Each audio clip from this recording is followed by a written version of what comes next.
If He Had Been With Me by Laura Nowlin. Chapter 6. The doll is crying again. I'm never having sex, Sasha says. She kneels between the clothing racks and lifts the doll out of its carrier.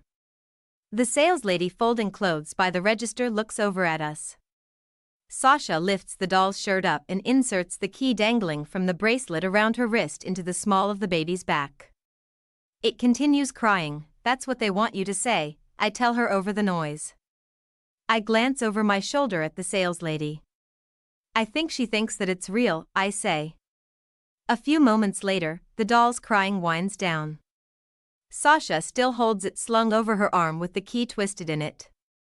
If she takes it out before 2 minutes are up, it will start crying again, and if the computer chip inside the doll records that she ignored it, Sasha will get a failing grade for the project and at least a C- in her family science class. Sasha looks over at the saleslady and shrugs. Well, it's working, she says. I'm never going to have sex. Does Alex know? I say. I turn back to the sale rack and continue to flip through the clothes. If it starts crying during the movie, I'll break it to him then, Sasha says, and I smile. The boys are supposed to be meeting us later. It's been a good semester. I like our new friends and my new clothes. I'm going to have straight A's and B's when school lets out for Christmas, and our agreement said Mom wouldn't be allowed to say anything about how I dress as long as my grades didn't slip. I hold up a black faux corset with thick lace straps. Sasha raises her eyebrows. I could wear it with a cardigan, I say. This time she laughs at me, but I'm serious. I like the idea of mixing something sexy with something schoolmarmish. I walk over to the saleslady. I want to try this on, I say. She looks up at me and nods. I see her eyes flicker over to where Sasha kneels, strapping the doll back into its seat. I follow her over to the dressing rooms and watch her unlock the door. Thank you, I say. How old are you girls? She says to me with her back still turned. 15, I say. Sasha's birthday isn't until March, but I give her my age anyway. She says and turns to leave. Part of me hates this woman, and part of me wants to grab her sleeve and tell her that I'm actually a good kid. It's a doll, I say. She turns to face me. What? It's a doll. A school project, I say.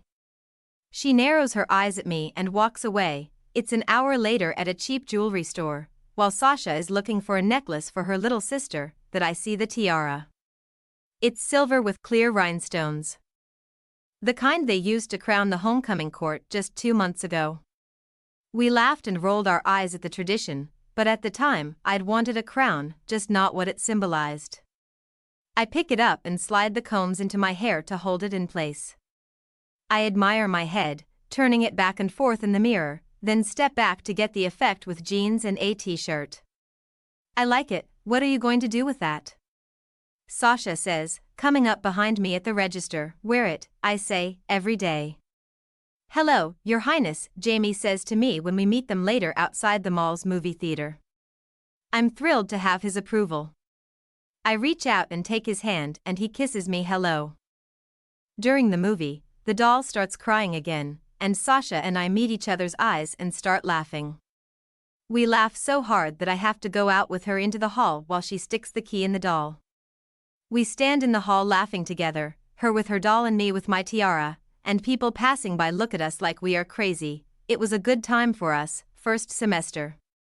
It was the sort of happiness that fools you into thinking that there is still so much more, maybe even enough to laugh forever.